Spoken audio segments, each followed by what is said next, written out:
18 November 2016 चा काहे दिया परदेसचा episode जर का आपण मिस केला असेल तर डोंट वरी, आम्ही देत आहोत या भागाचे अपडेट्स। 18 नोव्हेंबर 2016 च्या एपिसोड मध्ये शिवची आई घर सोडून जात असल्याबद्दल शिव आणि त्याची आजी तिला यामागचं कारण विचारू लागतात। शिवची आई यावर रडत उत्तरते की जर मला या घरात सन्मान मिळणार नसेल किंवा मला नाती कशी जपावी हे जर काही सदस्यांचं मत असेल तर मला इथे राहण्यात काहीच स्वारस्य नाही आणि या घरातून जर मी निघून गेले तर अनेकांच्या अडचणी देखील कमी होतील।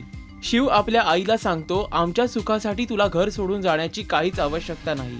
मी आणि गौरी लवकरच नवीन घर शोधून तिथेच संसार करणार आहोत। शिवचे वाक्य ऐकल्यावरती सर्वांच्याच भुवया उंचावतात।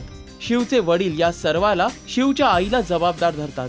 ते आपल्या आईकडे निक्षून सांगतात, जर माझ्या बायकोचे असेच वर्तन राहिले तर मला कठोर पाऊल उचलावे लागेल। शिवच्या आजीला शिवची आई गौरीबद्दल उलटसुलट सांगण्याचा प्रयत्न करते, त्यावेळी तिची कोणतीच गोष्ट त्या ऐकून घेत नाहीत आणि तिथून काढता पाय घेतात। नचिकेतला त्याची आजी सांगते की एकदा तरी निशाने केलेल्या अफरातफरीबद्दल अप्पाला जाब विचार। नचिकेतला सुरुवातीला विश्वास नसतो, मात्र तो कसा तरी राजी होतो।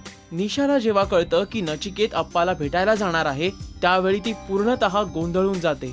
नचिकेतला निशा सांगते की अप्पाला भेटायची काहीच गरज नाहीये, कारण का तो खतरनाक गुंड आहे, विनाकारण तुझ्या जीवाला यामुळे धोका निर्माण होऊ शकतो। यावर नचिकेत उलट प्रश्न करतो, जर तुला हे माहित होते तर तू त्याच्यासोबत घराचा व्यवहार का केलास? निशा यावर सांगते की आईच्या एका ओळखीच्या व्यक्तीने सांगितले होते म्हणून मी त्याच्याकडे व्यवहारासाठी गेले होते। नचिकेत आपल्या मतावर ठाम असतो आणि त्याला भेटून सत्य समजून घेणारच असं तिला सांगतो। बनारसमध्ये शिव गौरीला सांगतो की लवकरच आपण नवीन घरी राहायला जायचे, जिथे आपल्याला कोणी आडकाठी करणार नाही, मात्र गौरी त्याच्यासोबत येण्यास नकार देते।